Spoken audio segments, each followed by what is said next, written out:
부활절 후 두 번째 주일 예배에 나오신 여러분을 주님의 이름으로 환영합니다. 이제 무덤에서 일어나 승리의 면류관을 쓰신 예수님께 다 함께 일어서서 찬양으로 예배의 자리로 나아가겠습니다.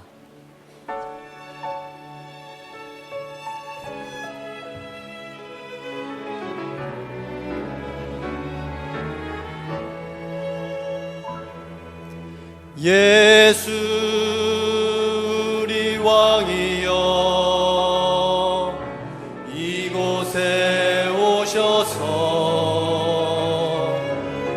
보좌로 주여 임하사 찬양을 받아 주소서.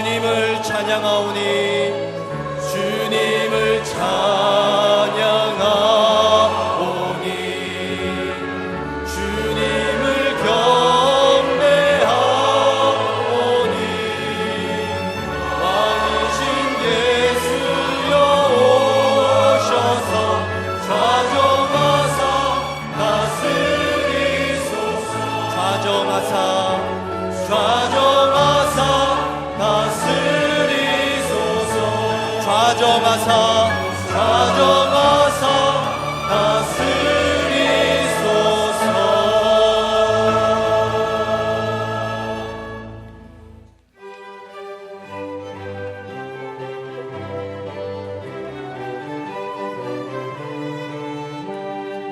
이 눈에 아무 증거 아니 되어도 믿음만을 가지고서 늘 걸으며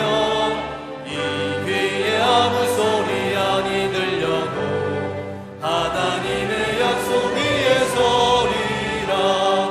걸어가세 믿음 위에 서서 나가세 나가세 의심 버리고 걸어가세 믿음 위에 서서 눈과 귀에 아무 증거 없어도 이 눈에 보기에는 어떠하든지 얻은 증거대로 늘 믿으며 이 맘에 의심 없이 살아갈 때에 우리 소원 주 안에서 이루리. 걸어가세 믿음 위에 서서 나가세 나가세 의심 버리고 걸어가세 믿음 위에 서서 눈과 귀에 아무 증거 없어도 주님의 거룩함을 두고 맹세하. 주 하나님 아버지는 참 기쁘다. 그 귀한 모든 약속 믿는 자에게 능치 못할 무슨 일이 있을까. 걸어가세 믿음 위에 서서 나가세 나가세 의심 버리고 걸어가세 믿음 위에 서서 눈과 귀에 아무 증거 없어도.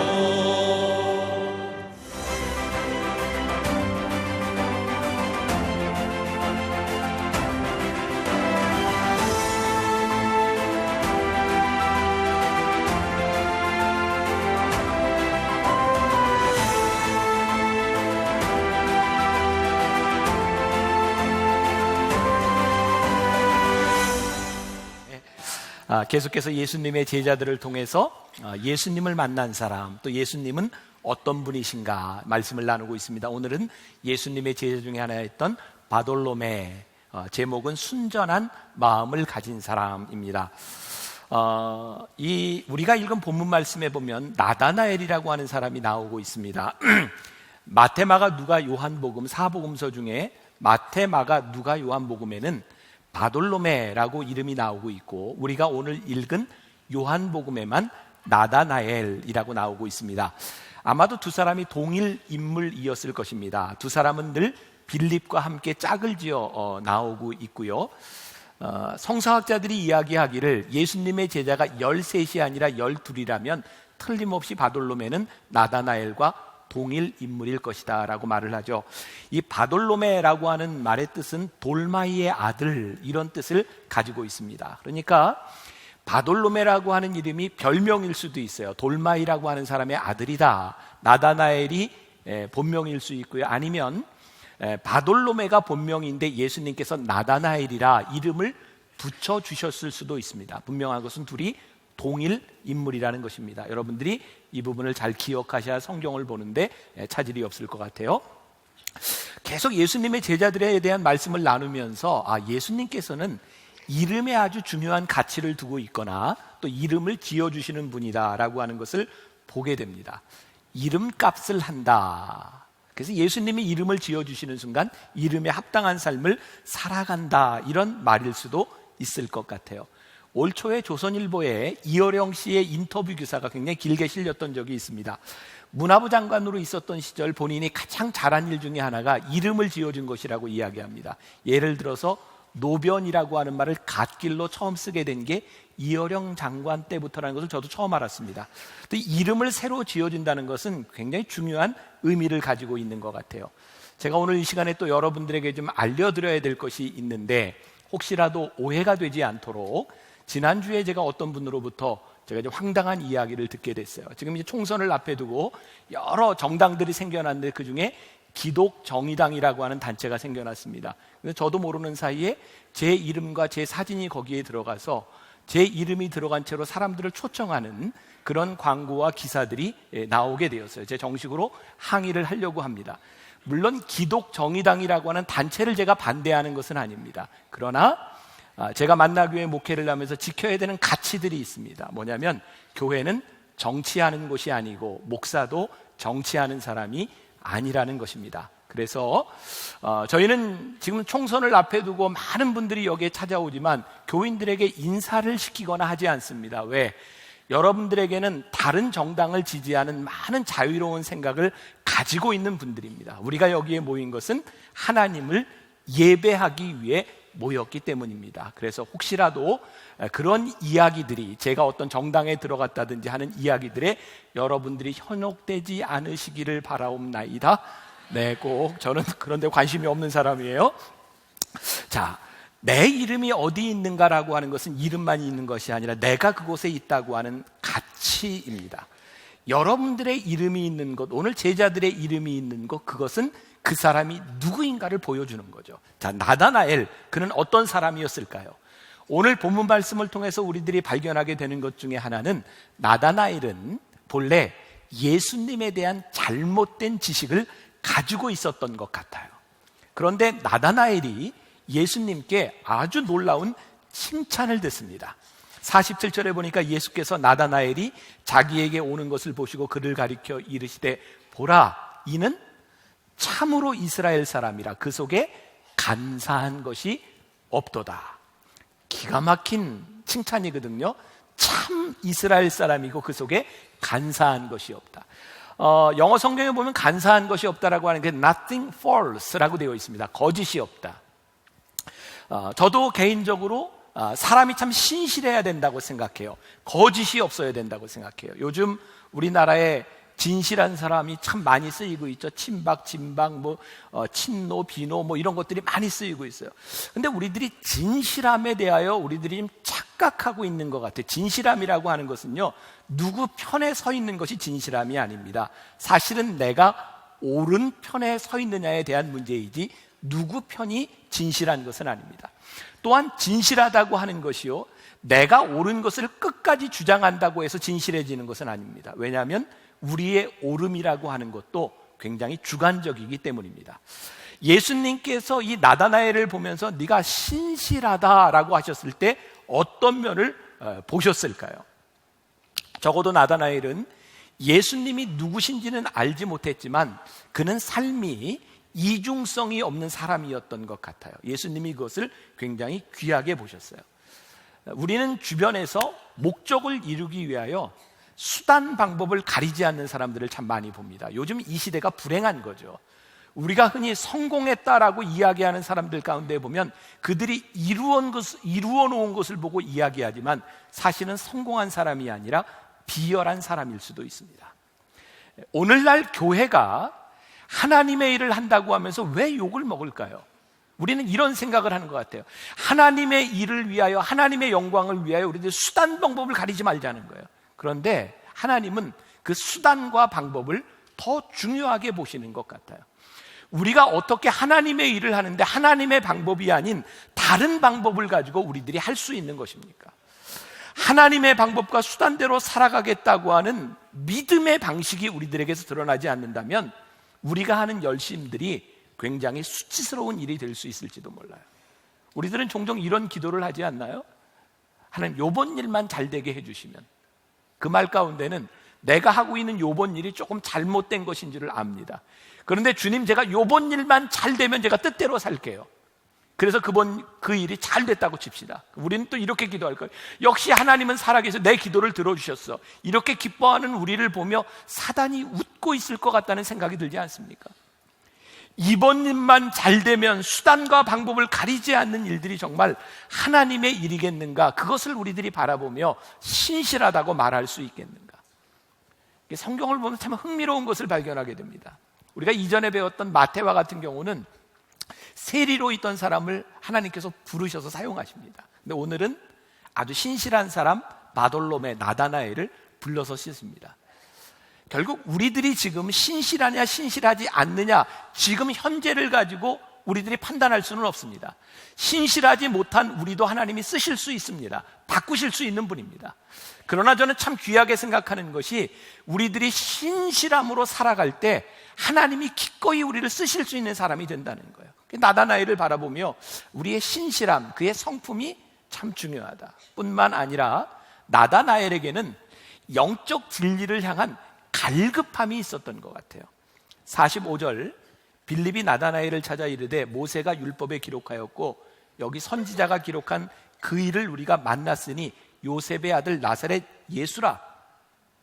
46절, 나다나엘이 이르되 나사렛에서 무슨 선한 것이 날 수 있느냐? 빌립이 이르되 와서 보라.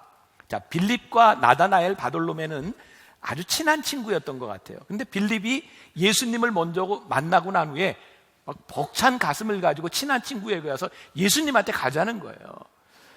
나사렛 예수님을 보자는 거예요. 그런데 이 나다나엘은 어떻게 나사렛에서 선한 것이 날 수 있냐? 그건 아니라는 거예요. 그러니까 나다나엘의 생각에는 그게 아닌 것 같은데 빌립이 나다나엘에게 이렇게 직접적으로 이야기한 것으로 봐서 아마 두 사람은 메시아에 대한 생각을 많이 하고 있었던 것 같아요. 그래서 빌립이 쉽게 이야기할 수 있었던 거죠. 저는 이 부분이 굉장히 중요하다고 생각하는데 우리들이 신앙생활을 하면서 얼마나 많은 영적인 열정과 호기심을 가지고 살아가는가, 오늘 여러분들에게 묻고 싶은 거예요. 우리들이 인격적으로 하나님을 만나지 못하고 우리들이 하나님과의 관계가 회복되지 않는 많은 경우들은 우리들에게 열정과 호기심이 없기 때문은 아닐까? 우리들에게 사실은 많은 기회들이 오고 있는데 말입니다. 출애굽기 3장에 보면 모세가 하나님을 이렇게 만나는 장면이 나오죠. 모세가 양을 치고 있을 때 그 호렙산에서 불꽃 가시나무 덤불에 불을 보죠. 불은 부른데 타지 않는 거예요. 그 모세가 호기심을 가지고 이렇게 다가갑니다. 거기에서 하나님이 부르세요. 모세야. 여러분, 이게 굉장히 당연한 것처럼 보이지만 이 세상에는요, 동일한 일을 보면서 호기심을 가지는 사람이 있고 무관심한 사람도 있습니다. 모세가 호기심을 가지고 그곳에 갔을 때 하나님이 모세를 부르세요. 모세는 하나님을 알지 못했어요. 그때 모세가 하나님은 누구시죠? 라고 묻습니다. 그때 하나님이 가르쳐 주세요. 나는 스스로 있는 자야.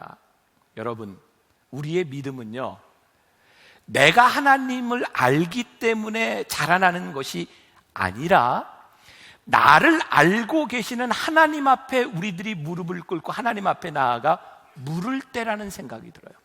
우리들은 하나님에 대하여 모르는 것들이 참 많습니다. 그때 우리가 물어야 하는 거예요. 하나님 어떡하죠? 하나님, 제가 모르는데 하나님 어떡하죠? 그래서 하나님을 알아가는 과정을 통하여 우리들의 믿음이 자라나는 거예요. 그럼 나다나엘은요, 마음이 열려있는 사람이었던 것 같아요. 그는 예수님에 대한 잘못된 정보를 가지고 있었으나, 메시아에 대한 고정관념을 가지고 있었으나 빌립이 전하는 것에 대하여 마음이 열려져 있었어요.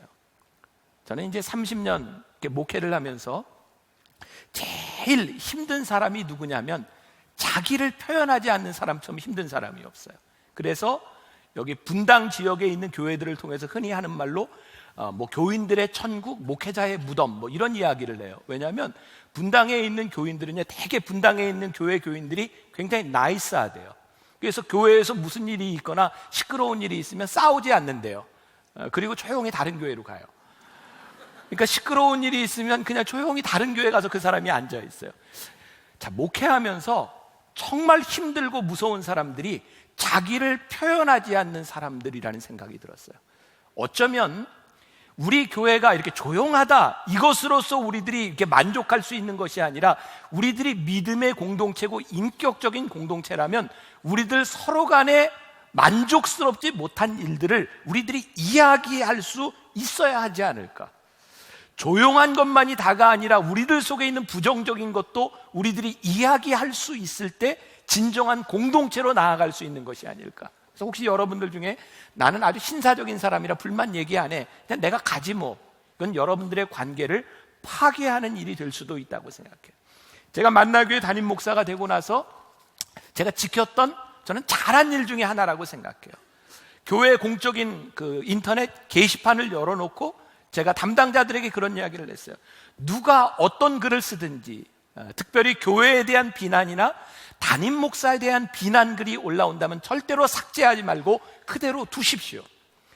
불만을 이야기할 수 있다고 하는 것은 애정이 있다는 말이고, 불만이 있고 잘못된 정보라면 서로가 서로를 교정하며 나아질 수 있는 것이기 때문에 부정적인 것을 부정적으로 보지 말고 부정적인 것을 긍정적으로 만들어가는 것이 좋습니다. 그래서 저는 우리 만나교회 큰 자랑, 우리들이 자부심을 가질 수 있는 것 중에 하나가 우리들의 부정적인 이야기들을 열어놓을 수 있는 공동체라고 생각해요. 그러니까 여러분들 오늘 예배를 마치고 나가면서 부정적인 얘기들을 다 하세요. 괜찮아요. 여러분들의 가슴에 담아두는 것이 아니라 애정을 가지고 이야기할 수 있다면 그것들이 교정될 수 있기 때문이에요. 야고보서 5장 16절에 야고보서 기자는 이렇게 이야기합니다. 너희가 서로 죄를 고하고 죄를 고백하고 병낫기를 위하여 서로 기도하라. 참 흥미롭잖아요. 병낫기를 위해서 기도하는데 뭐를 하라 그래요? 너희들의 죄를 서로 고백하라는 거예요. 기도의 역사가 일어나기 위해서 우리들의 부정적인 것들, 우리의 죄들이 이렇게 다 고백될 때 그 기도가 힘을 받을 수 있다는 거예요. 굉장히 중요한 것을 깨닫죠. 수용성이라고 하는 것은 우리들의 마음의 모든 것들을 이렇게 열어놓는 것이다. 이 나다나엘에게 있어서 이 수용성이라고 하는 것은요, 굉장히 중요한 의미를 가지고 있어요. 요즘 전도하기가 많이 힘들어요. 참 힘든 건 교회에 대해서 아예 모르는 사람이 아니라 복음이 잘 안 들어가는 사람이 어떤 말을 하는 사람이, 나 다 알아. 나 옛날에 교회 다녀봤어. 나 군대에서 세례 받았어. 나 미션 스쿨 다녔어. 이런 사람들에게 복음을 전하는 게 너무너무 힘들어요. 이 사람들이 뭘 알아요? 자기의 경험으로 알아요. 미션 스쿨 다닐 때 채플 시간에 되면 선생님이 몽둥이 들고 조용히 하라고 해서 때려서 맞았던 기억, 예배는 맞았던 기억을 가지고 있어요. 그런가 하면 많은 크리스찬들에게 상처를 받은 거예요. 내가 예수 믿는 그놈에게 돈 떼먹힌 거 내가 이거 절대로 잊지 못해. 하여튼 교회는 사기꾼들이 있는 데야. 그래서 교회는 사기꾼이라고 하는 이미지를 확 가지고 있어요. 우리들이 가지고 있는 우리의 경험이요, 우리들의 수용성을 막아버려요. 아주 중요한 것을 여러분들에게 말씀드립니다. 교회는요, 진리가 선포되는 교회는 수단과 방법, 우리들이 겪었던 경험으로 인하여 그 진리 자체가 덮일 수는 없는 일이에요. 언젠가 제가 대학원생들 수업을 하는데 한 학생이 저에게 이렇게 물어봤어요. 목사님은 혹시 목회에 큰 영향을 준 그런 분이 계십니까? 제가 여기서 이름을 밝힐 수는 없습니다. 제가 목사가 돼서 은혜를 받았어요. 전 정말 그런 성격이 아닌데 그 목사님을 통해서 은혜를 받고 났더니 너무너무 감격스러워서 제가 그분에게 가서 기도를 받아야 했다는 생각이 들었어요. 그래서 그분 방에 강사실에 들어가서 노크를 하고 문을 열고 저를 위해서 기도해 주세요. 그래서 제가 무릎을 꿇었어요. 정말 그분에게 기도가 받고 싶었어요. 오랜 시간이 지나갔어요. 제가 마음이 제일 아픈 건 제가 그분을 통해서 은혜를 받았는데 제가 그분을 존경할 수 없다는 거예요. 제가 인격적으로 존경할 수 없다는 거예요. 그게 제 마음이 너무 아팠어요. 그런데 얼마 전 그분의 아들이 목사님이 됐어요. 저를 찾아왔어요. 저에게 무릎을 꿇고 목사님 기도해 주세요. 제가 그 아들 목사에게 기도를 하면서 두려웠어요.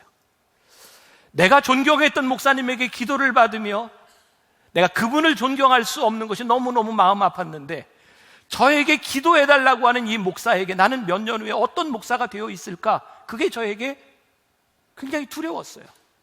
그러면 제가 깨닫게 된 게 있어요. 복음을 전한다고 하는 것은, 말씀을 전한다고 하는 것은 그 말씀의 능력이 있는 것이지, 내가 그 사람을 의지한다고 하면 이 말씀을 받아들이기가 참 힘들겠구나. 아마 여러분들 가운데 많은 분들이 그동안 신앙생활을 하면서 나는 저 목사님을 통하여, 저분을 통하여 은혜를 경험했는데 저분을 생각하면 너무 가슴이 아파. 가슴 아프지만 너무 가슴 아프게 생각하지 마세요.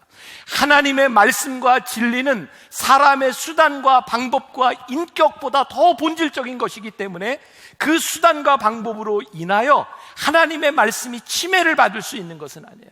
그래서 여러분들이 말씀에 대해 수용성이 있어야 돼요. 누구 때문에 받았던 상처 때문에 마음을 닫는 것이 아니라 하나님의 말씀 앞에 여러분들이 마음을 열 때 여러분들이 영적으로 성장하게 되는 거예요. 제 말에 공감하실 수 있겠어요? 마음 그렇게 여셔야 돼요. 안 그러면 여러분들이 복음에 반응하기 힘들기 때문에 그래요. 이게 종종 영화를 보면 동일한 패턴들이 있죠. 주인공은 늘 좋은 놈이죠. 나쁜 놈은 늘 나쁜 놈이에요. 그래서 주인공하고 이게 나쁜 놈이 이렇게 싸우면 또 마지막 장면에 그런 게 많잖아요. 막 이렇게 빌딩 위에서 막 옥상에서 막 싸우다가 결국은 이제 나쁜 놈이 이제 막 이렇게 탁 떨어져 죽게 되는 상황. 그래서 이 빌딩에서 떨어져 죽게 되는 상황에 주인공이 죽어가는 사람을 보면서 손을 내밀어서 잡아줘요, 안 잡아줘요? 대부분의 경우에 나쁜 놈의 손을 잡아준단 말이에요. 이놈은 원수고 이놈은 죽을 죄를 지은 놈이에요. 죽어도 괜찮은 놈인데 주인공이 손을 잡아준단 말이에요. 이 영화가 우리들이 가지고 있는 보편적인 가치가 무엇을 이야기하는 거죠? 저놈이 죽을 죄를 졌고 원수고 죽을 만한데 그것보다 더 중요한 게 있는 거예요. 그것을 생명과 바꿀 수는 없는 거예요. 그래서 그 손을 잡는 거예요. 우리가 가지고 있는 진리는요, 사람 때문에 그렇게 망가질 수 있는 게 아니에요. 누구 때문에 망가질 수 있는 게 아니에요. 이 나다나엘에게 있어서 이 수용성이라고 하는 것, 내 생각과 다르지만 마음을 열고 주님을 만난다고 하는 순간이 굉장히 중요한 교훈을 우리들에게 주고 있는 것 같아요. 나다나엘은 그가 주님을 알고 영접하게 되었을 때에 그의 입술로 시인하죠. 여러분 로마서 10장 10절에 보니까 유명한 말씀이 있어요. 사람이 마음으로 믿어 의에 이르고 입으로 시인하여 구원에 이르느니라. 제가 매주일 여러분들에게 이 결단의 시간을 드리면서 저는 굉장히 중요한 의미를 가지고 있다고 생각하거든요. 여러분들은 기질적으로 성격적으로 사람들에게 이렇게 이야기하는 것을 싫어하는 사람도 있어요. 그런 사람들은 자기 혼자 이야기해도 좋아요. 그러나 정말 중요한 것은 우리들의 마음의 생각을 우리들이 입으로 시인하며 구원에 이르게 되고요, 우리들이 입으로 시인하며 우리들의 믿음이 자라게 된다는 거예요. 그래서 어쩌면 우리들의 신앙 가운데서 자기의 신앙을 이렇게 결단하는 것, 시인하는 것은 굉장히 중요한 일일 것 같아요. 그러면 예수님은 어떤 분이실까? 오늘 48절부터 51절까지 말씀 제가 다시 한번 봉독합니다. 나다나엘이 이르되 어떻게 나를 아시나이까? 예수께서 대답하여 이르시되 빌립이 너를 부르기 전에 내가 무화과 나무 아래 있을 때에 보았노라. 나다나엘이 대답하여 랍비여 당신은 하나님의 아들이시요 당신은 이스라엘의 임금이로소이다. 예수께서 대답하여 이르시되 내가 너를 무화과 나무 아래에서 보았다 함으로 믿느냐? 이보다 더 큰 일을 보리라. 또 이르시되 진실로 진실로 너희에게 이르노니 하늘이 열리고 하나님의 사자들이 인자 위에 오르락 내리락 하는 것을 보리라 하시니라. 나다나엘에게 있어서 예수님이 자기를 아셨다는 것은 굉장히 놀라운 일이었어요. 여기 지금 무화과 나무 아래라고 하는 것이 무슨 의미냐면 예수님 당시에는 바리새인들이요, 이렇게 기도하거나 말씀을 읽는 것을 사람들에게 보이기를 원했어요. 왜? 그래야 사람들이 이 모습을 봐야 경건하다고 느끼잖아요. 근데 무화과나무 아래에 있었다고 하는 것은, 이게 성서학자들에 의하면 무화과나무의 키가, 높이가 한 5m 정도 되고요, 무화과나무의 가지가 이렇게 펼쳐진 게 8m 정도 된답니다. 그러니까 무화과나무 아래서 나다나엘이 있다고 하는 것은 무슨 의미냐면, 그가 성경을 읽거나 기도하는 것을 사람들이 보지 못한다는 거예요. 그러니까 예수님께서 나다나엘을 보면서 그의 영적 상태를 보신 거예요. 위치가 아니라 너의 신실함을 내가 보았다는 거예요.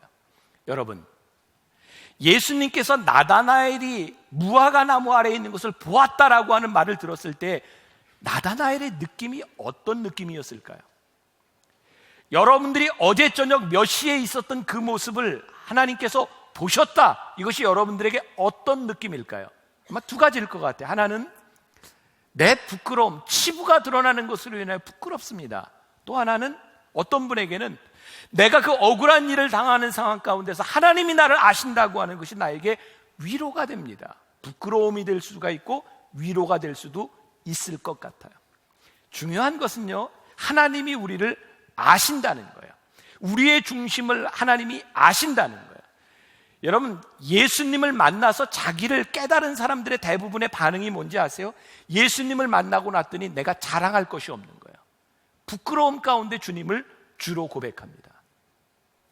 가끔 교인들이 저에게 이런 이야기를 해요. 목사님은 참 대단하세요. 언제 그렇게 설교 준비를 하시고 잠은 몇 시간이나 주무세요? 막 이런 얘기를 하면 제가 굉장히 부끄러워요. 저 그렇게만 살지 않거든요. 저도 여러분들처럼 할 거 다 하고 사는 사람이에요. 그러니까 그런 얘기를 하면 부끄러워요. 여러분들이 제가 설교 준비하는 모습과 뭐 이렇게 열심히 일하는 모습을 보셨을지 모르지만 감추어진 제 모습이 참 많아요. 가끔 제 아내가 저에게 얘기합니다. 담임 목사가 이러는 거 알면 참 교인들이 이거 알까 몰라, 이런 얘기 들으면 이게 굉장히 리얼한 얘기예요. 진짜예요. 제가 가끔 그런 얘기, 이거 사모가 이러는지 교인들이 알까? 나도 이렇게 얘기해요. 여러분, 여러분들이 알지 못하는 그 모습이 누군가에게 드러난다고 하는 것이 얼마나 무서운 일인지 아십니까? 계시록에 보면 우리 주님께서 우리를 불꽃 같은 눈으로 보신다는 거예요. 계시록 2장 23절 하반절에 나는 사람의 뜻과 마음을 살피는 자인 줄 알지라 내가 너희 각 사람의 행위대로 갚아주리라. 아마 나다나엘에게 있어서 우리 주님이 너를 보았다라고 하는 것은 굉장히 두려움이었을 거예요. 그래서 그는 주님을 향하여 나다나엘이 49절에 나다나엘이 대답하여 랍비여, 당신은 하나님의 아들이시오, 당신은 이스라엘의 임금이로소이다. 이 랍비오라고 하는 이 말씀 가운데 그분이 내 삶의 주인이심을 고백하고 있어요. 여러분, 우리의 삶의 비극은 무엇일까요? 우리들의 삶의 주인이 잘못됐다는 거예요. 우리들이 전적으로 우리의 인생을 투자하고 우리들이 살아가야 될 삶을 제대로 살아가지 못한다는 거예요. 의도적인 오류도 있지만 한계적 오류가 있어요. 뭐예요? 내가 의도적으로 잘못 살 수도 있지만 우리들이 태생적으로 그렇게 올바로 살 만한 능력이 우리들에게 없을 때도 있다는 거예요. 오늘 주보에도 여러분들에게 책을 소개해드렸는데 마이크 어의 하나님께 놀라다라고 하는 책에 이런 글이 나와요. 잘못된 것을 보물로 삼으면 염려가 온다. 자, 다시 들어보세요. 잘못된 것을 보물로 삼으면 염려가 온다.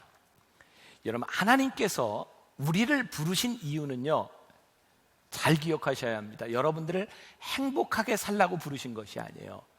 여러분들로 하여금 하나님의 사람이 되도록 부르셨어요. 여러분들이 하나님을 믿는 것이 행복이 목적이 아니라 이 말이에요. 우리를 하나님의 사람으로 부르셨다는 거예요.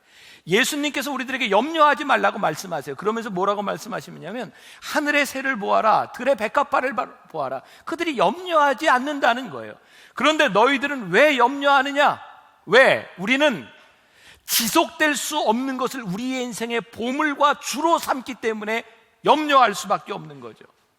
예를 들어서 젊음과 외모가 우리들의 인생의 보물이 되면 나이 드는 것이 너무너무 염려스러워요. 사실은 나이가 드는 게 정상이잖아요. 돈이 우리들에게 보물이 되면 경제 걱정을 하면서 살 수밖에 없어요. 우리들에게 돈에 걱정이 없다는 말이 아닙니다. 가족이 보물이 되면 우리 가족들에게 일어날 일들, 끔찍한 일들을 상상하며 우리는 늘 염려 가운데 살 수밖에 없어요. 우리들에게 염려가 없다는 것이 아니라 그 염려를 뛰어넘는 그 무엇이 있다는 거예요. 하나님의 나라와 하나님의 의를 우리들의 삶의 중요한 보물로 삼고 살아가기 시작할 때 밑에 있는 염려들을 우리들이 이길 수 있는데, 우리들은 위의 것을 바라보지 못하며 이 세상의 염려 가운데 묻혀 살아요. 자, 여러분들 한번 보세요. 지금까지 여러분들이 염려하며 살았던 것 중에 여러분들의 스스로 해결할 수 있는 게 뭐가 있었어요? 근데 우리는 내 염려로 되지 않는다고 하는 것을 끊임없이 알면서도 또 그 염려 가운데 산단 말이에요. 제가 얼마 전에 읽었던 그 글에 보니까 경제학 콘서트라고 하는 책을 쓴 팀 하포드가 실패를 배우라 이런 말을 해요. 우리들이 많이 듣는 얘기입니다. 실패를 통해서 우리들이 많이 배울 수 있다. 여러분, 우리가 실패를 잘 알면 쉽게 실패하지 않는데 실패하는 사람이 계속 실패하는 거예요. 그 저널 오브 마케팅 리서치라고 하는 그 잡지에 보면요, 100개 이상의 체인을 가진 그 편의점을 조사를 한 거예요. 그 소비자들을 조사를 했는데 10만 명 이상의 사람을 조사했어요. 여러분 잘 들으세요. 이거 굉장히 중요한 얘기예요. 편의점에 있는 물건들 중에 40%가 3년 안에 사라진답니다. 이게 다 실패한 물건들이에요. 정말 놀라운 것은 10만 명의 고객들 중에 3년 안에 없어지는 물건을 구입하는 사람은요, 정말 신기하게도 또 없어질 물건을 계속 구입한다는 거예요. 잘못 보는 사람은 계속 잘못 본다는 거예요. 여러분들 중에도 주식 때문에 손해본 사람 많죠. 주식 때문에 손해본 사람의 특징이 뭔지 아세요? 꼭 떨어질 주식만 사는 거예요. 부동산 투자에 실패하는 사람, 그 사람만 사면 집값이 떨어져. 그 사람에게는요, 실패의 패턴이 있다는 거예요. 여러분, 우리들의 삶에 실패의 패턴이 있어요. 염려예요. 우리들의 삶의 염려를 경험하며 우리들이 알아야 되는 것이 있어요. 우리들의 삶에 무엇을 우리들이 보물로 삼으며 우리들이 무엇을 주인으로 삼아야 되는 것인가. 나다나엘이요, 그의 삶의 메시아를 기다리며 그의 삶에 영적인 갈증이 있었으나 채워지지 못하는 것 가운데 나를 아시는 주님 앞에서 그 믿음으로 고백합니다. 랍비여, 당신은 이스라엘의 왕이요 하나님의 왕이십니다. 그때부터 나다나엘은 그의 삶을 어디에 헌신할지 그의 삶의 목표가 정해집니다. 예수님은 그 고백을 한 나다나엘에게 이렇게 축복하세요. 50절, 예수께서 대답하여 이르시되 내가 너를 무화과 나무 아래에서 보았다 함으로 믿느냐? 이보다 더 큰 일을 보리라. 또 이르시되 진실로 진실로 너희에게 이르노니 하늘이 열리고 하나님의 사자들이 인자 위에 오르락 내리락 하는 것을 보리라 하시니라. 저는 말씀을 묵상하면서 이런 해석을 저 스스로 해봤어요. 하나님을 만나고 은혜를 깨닫는 순간 정말 놀라운 것은 하늘이 열리는 것이구나. 그건 기대예요. 우리들의 삶의 염려로 가득 찼던 우리들의 삶에 기대가 생기는 거예요.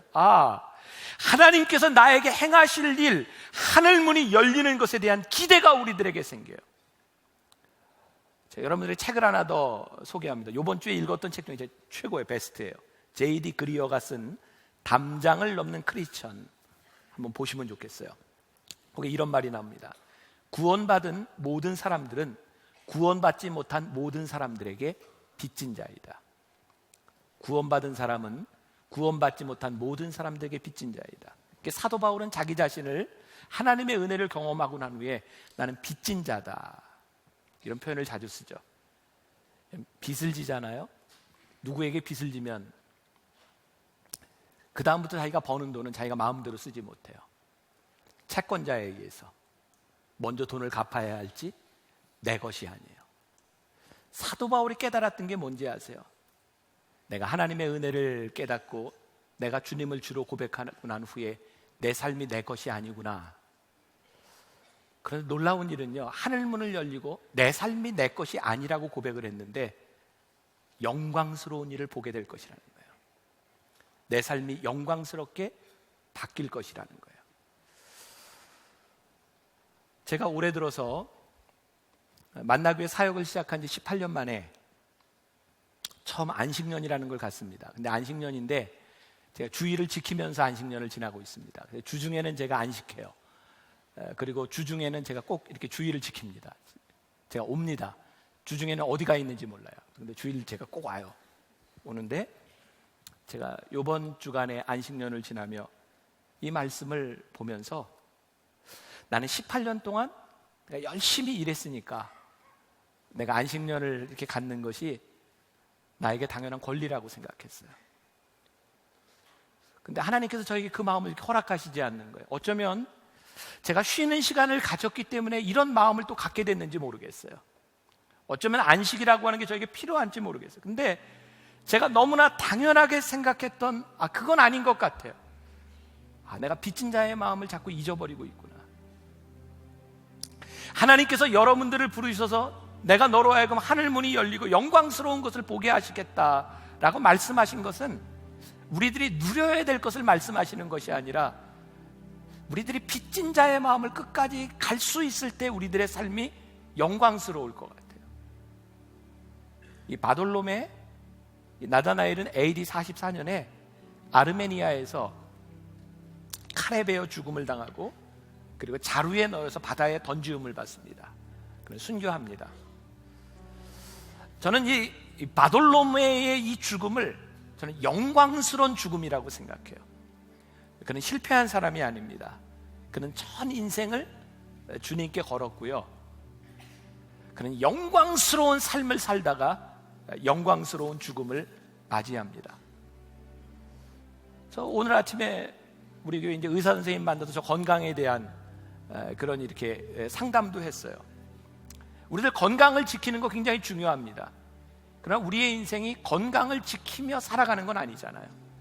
우리가 건강을 지켜야 되는 이유, 내가 오래 사는 것이 우리의 인생의 이유가 아니라 내가 죽어도 좋을 인생을 열심히 살아가기 위해서 내가 헌신할 때, 그리고 우리들의 삶이 하나님 앞에 끝까지 빚진 것이 무엇인지를, 그래서 하나님을 바라볼 수 있을 때 우리의 죽음이 영광스럽지 않을까. 저는 오늘 여러분들에게 큰 도전을 드리고 싶어요. 여러분들의 죽음이 영광스러울 수 있기를 간절히 소원합니다. 우리의 모든 것을 아시는 하나님 앞에서 우리들의 삶의 방식이 어떠한지를 우리들이 볼 수 있으면 좋겠어요. 물론 사람의 삶의 방식으로 인하여 복음이 해를 받을 수 있는 것은 아니지만 여러분들의 삶과 저와 우리 만나교회의 삶의 방식을 통하여 우리들이 그리스도의 복음을 더 잘 전할 수 있지 않겠습니까? 그래서 오늘 여러분들에게 주는 도전이고 여러분들이 답해야 될 문제입니다. 여러분들은 복음에 빚졌기 때문에 무엇에 빚진 삶을 살아가겠습니까? 우리들에게 주신 자원, 우리에게 주신 건강, 이 모든 것들이 정말 빚진 자의 심정으로 우리들이 살아간다면 어떻게 해야 할지, 오늘 여러분들이 말씀을 이렇게 생각하며 여러분들이 결단하고 여러분들이 생각할 수 있도록 시간을 좀 드리려고 그래요. 네, 저는 이번에 목사님 말씀을 들으면서 그 신앙생활에서 어떤 영적인 호기심과 열정이 참 중요하다는 사실을 깨달았습니다. 그리고 또 다른 무엇보다 나다나엘이 그 마음을 여는 사람인 것처럼 나는 하나님 앞에 또 사람 앞에 얼마나 마음을 여는지에 대해서도 제 자신에게 질문해 보았습니다. 그래서 저는 이번 한 주간 그 무화과 나무 아래서 말씀을 묵상하던 나다나엘처럼 요한복음을 다시 묵상하며 그 말씀 속에서 예수님을 구체적으로 만나기로 결단합니다. 그리고 제가 진짜 하나님 앞에 빚진 자로 하나님 앞에 또 사람들 앞에 마음을 적극적으로 여는 사람이 되길 기도하겠습니다. 고맙습니다. 여러분들 가운데 누구든지 좋습니다.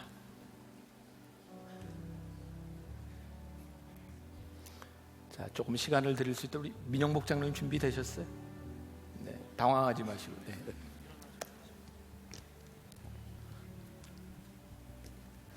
네. 저는 오늘 목사님 설교 말씀을 듣고서 다니엘처럼 진실한 사람으로 진리에 대한 갈급함과 호기심과 열정으로 살아가는 다니엘처럼 저의 삶의 문제를 마음을 열고 하나님께 아뢰고 기도하는 자세로 살아가야겠다고 다짐해 봤습니다.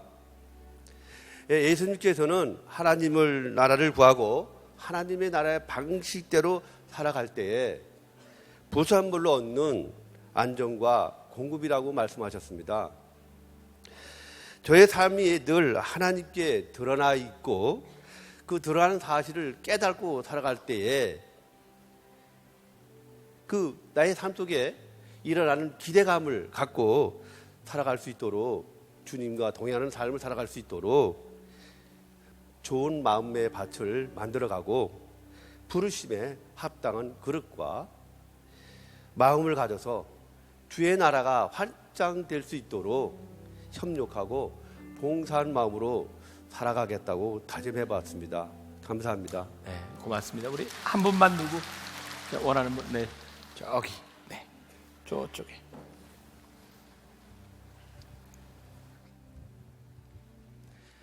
네, 안녕하세요. 사랑동산 전병합니다. 하나님 말씀을 듣고요. 저도 이번 주도 또 부끄러움과 죄를 짓고 일주일을 보냈는데요. 지금도 하나님께서 쳐다보고 계실 텐데 무화과 나무 아래 나다나엘이 신실하게 예배드리는 모습과 주일에 나와서 이 시온 성전에서 예배드리는 저의 모습을 비교해 봤고요. 다가오는 저에게 저의 염려를 피하고 회피하지 않고 하나님 말씀으로 구원을 받아 빚진 자로 살아가기를 희망합니다. 고맙습니다.